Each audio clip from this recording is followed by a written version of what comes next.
வணக்கம் ஃப்ரெண்ட்ஸ். இன்றைக்கி வந்து kinetic energy of a rotating body அப்படிங்கிற கொஸ்டினை பற்றி நம்ம பார்க்க போகிறோம். இதோட ரிசல்ட் வந்து பார்த்திங்கன்னா எக்ஸாமில் கேட்டிருக்கிறாங்க. அது என்னங்கிறதையும் பார்ப்போம். சரி, ஃபஸ்ட்டு ஒரு ரிஜிட் பாடி எடுத்துக்கோங்க. அதில் வந்து பார்த்திங்கன்னா நிறைய பார்ட்டிகல்ஸ் இருக்குது. நமக்கு ஆல்ரெடி தெரியும் ரிஜிட் பாடிஸ் அப்படிங்கிறது வந்து it is combination of many particles. அப்போ நான் எக்ஸாம்பிளுக்கு வந்து பார்த்திங்க அப்படின்னா ஒரு 2 பார்ட்டிகல்ஸ் எடுத்துக்கிறேன், M1 அண்ட் M2 அப்படின்னு. சரி, இப்போ இந்த பாடியை வந்து எப்படி வந்து ரொட்டேட் ஆகுது அப்படின்னு பார்த்தீங்கன்னா இந்த பேசிஸ் ஆஃப் தட் பாயிண்ட், இந்த பாயிண்ட்டை வந்து ஒரு பிரின்சிபலாக வச்சுக்கிட்டு இந்த பாடி வந்து ரொட்டேட் ஆகுது. அதான் வந்து பார்த்தீங்கன்னா ஆக்சிஸ் ஆஃப் ரொட்டேஷன். சரியா? அப்போ அந்த பாயிண்ட்டுக்கு வந்து பார்த்தீங்கன்னா ஓன்னு வச்சுருக்கேன். அப்போ அந்த ஓ அப்படிங்கிற பாயிண்ட்ல இருந்து ஆக்சிஸ் ஆஃப் ரொட்டேஷன்ல இருந்து M1 அப்படிங்கிற பார்ட்டிகல் கூடிய டிஸ்டன்ஸ் வந்து பார்த்தீங்கன்னா R1, இதே மாதிரி M2க்கு வந்து R2, இது மாதிரி நிறைய இருக்குது. அப் டு Rn வரைக்கும் நம்ம போடலாம்.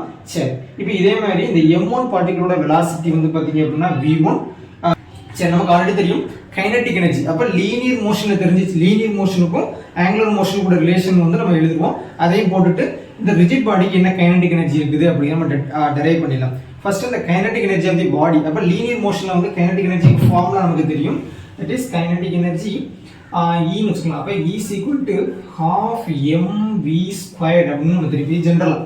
இப்போ இங்கே வந்து ஏகப்பட்ட பார்ட்டிகல்ஸ் நமக்கு இருக்குது. ஸோ அதனால் வந்து m1 v1 plus half m2 v2 இந்த ஹோல் ஸ்கொயர் அப்படியே போய்கிட்டே இருக்குது. சரியா? அப்போ நிறைய பார்ட்டிகல்ஸ் இருக்குது அப்படின்னு. சரி, இப்போ நமக்கு வந்து இந்த v1 இது வந்து m1 அண்ட் m2. ஃப்ரெண்ட்ஸ், இந்த ஒவ்வொரு பார்ட்டிகல்ஸ் வந்து பார்த்தீங்கன்னா நமக்கு நிறையா இருக்குன்னு சொல்லிட்டு ஒன்று சிறுசாக இருக்கலாம், ஒன்று பெருசாக இருக்கலாம், நம்ம எடுத்துக்கிறத பொறுத்து. ஸோ அதனால் வந்து எல்லாமே மாறிக்கிட்டே இருக்கிறனால தான் வந்து m1 m2 அப்படின்னு எடுத்துருக்கோம். அதே மாதிரி அதோட மாஸ் வேரியேஷனும் கரஸ்பாண்டிங் வெலாசிட்டி சேஞ்சஸ் ஆகும். ஸோ அதனால் வந்து v1 v2 அப்படின்னு வந்து எழுதுவோம். இப்போ ஹாஃப் காமனாக இருக்குதா, நான் வந்து ஹாஃப் வெளியே எடுத்துலாம். இப்போ m1 v1 மட்டும் தான் சேஞ்ச் ஆகிக்கிட்டே இருக்கு. ரைட்டா? சரி, இப்போ இது எப்படி எழுதிக்கலாம்? Summation m m v square எழுதிக்கலாமா? அப்போ இங்கே வந்து I போட்டுக்கிட்டோம் அப்படின்னா mi அப்படின்னு போடலாம். அப்படின்னா என்ன மீனிங்? I = 1 அப்படின்னா m1 அப்படின்னு போய்கிட்டே இருக்கும். சரியா? ரைட். இப்போ இந்த v அப்படிங்கிறது லீனியர் வெலாசிட்டி, நமக்கு தேவை வந்து ஆங்குலர் மோஷன் தான். ஸோ அதனால் வந்து ஆங்குலர் மோஷனில் நம்ம வந்து பார்க்கணும். அப்போ லீனியர் வெலாசிட்டிக்கும் ஆங்குலர் வெலாசிட்டிக்கும் இடைப்பட்ட ரிலேஷன் வந்து பார்த்தீங்க அப்படின்னா v = r ஒமேகா. இப்போ இந்த r அப்படிங்கிறது டிஸ்டன்ஸ் நமக்கு ஆல்ரெடி கொடுத்துருக்கோம். R1 R2 இந்த மாதிரி போய்கிட்டே இருக்கு. அப்போ இதுக்கு இங்கே சப்ஸ்டிட் பண்ண வேண்டியதான். அப்போ half சம்மேஷன் இந்த I உங்களுக்கு வேணா வச்சுக்கலாம், என்ன விட்டுருலாம். அப்போ m இருக்குது, அப்போ m அப்படியே வச்சுக்கலாம். நெக்ஸ்ட் வந்து v க்கு பதிலாக அப்படி போட்டுக்கலாம். அப்போ r என்ன இருக்குது? ஸ்கொயர்டு தானே. அப்போ r² ஒமேகா ஸ்கொயர் பண்ணிக்கலாம். ரைட்டா? அப்போ கைனடிக் எனர்ஜி அப்படியே ரொட்டேட்டிங் பாடி வந்து பார்த்தீங்கன்னா half summation m r² omega square அப்படின்னு நமக்கு தெரியும். சரியா? ரைட். இப்போ வந்து நமக்கு வந்து நம்ம ஆல்ரெடி சொல்லியிருக்கோம் ஃபோர்ஸ், அதாவது லீனியர் மோஷன்ல வந்து பார்த்தீங்கன்னா நம்ம வந்து ஃபோர்ஸ் அப்படின்னு சொல்லுவோம், ஆங்குலர் மோஷன்ல வந்து டார்க் அப்படின்னு சொல்லுவோம். ஸோ அதே மாதிரி வந்து லீனியர் மோஷன்ல வந்து மொமெண்டம் அப்படி இருக்குன்னு சொன்னா அதே ஆங்குலர் மோஷன்ல வந்து ஆங்குலர் மொமெண்டம் அப்படின்னு சொல்லுவோம். ரைட்டா? அப்போ ஆங்குலர் மொமெண்டத்தில் நம்ம எழுதணும். ரைட்டா? அப்போ ஆங்குலர் மொமெண்டத்துக்கு ஃபார்முலா வந்து பார்த்தீங்க அப்படின்னா லீனியர் மொமெண்டத்துக்கு வந்து P = mv அப்படின்னு நமக்கு தெரியும். சிமிலர்லி இதே மாதிரி வந்து ஆங்குலர் மொமெண்டத்துக்கு ஆங்குலர் மோஷன்ல வந்து angular momentum L = I omega அப்படின்னு நமக்கு தெரியும். சரியா?